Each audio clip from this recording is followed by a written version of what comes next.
বয়সের কারণে স্মৃতিভ্রংশ হলে আমরা বলি বুড়ো বয়সের ভীমরতি।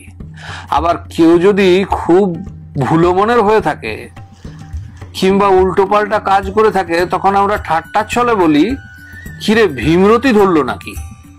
তো এই ভীমরতি জিনিসটা কি? বঙ্গীয় শব্দকোষে বলছে এই কথাটা এসেছে ভীম রাত্রি থেকে। ভীম রাত্রির বর্ণনা দেওয়া আছে জ্যোতিষশাস্ত্রে।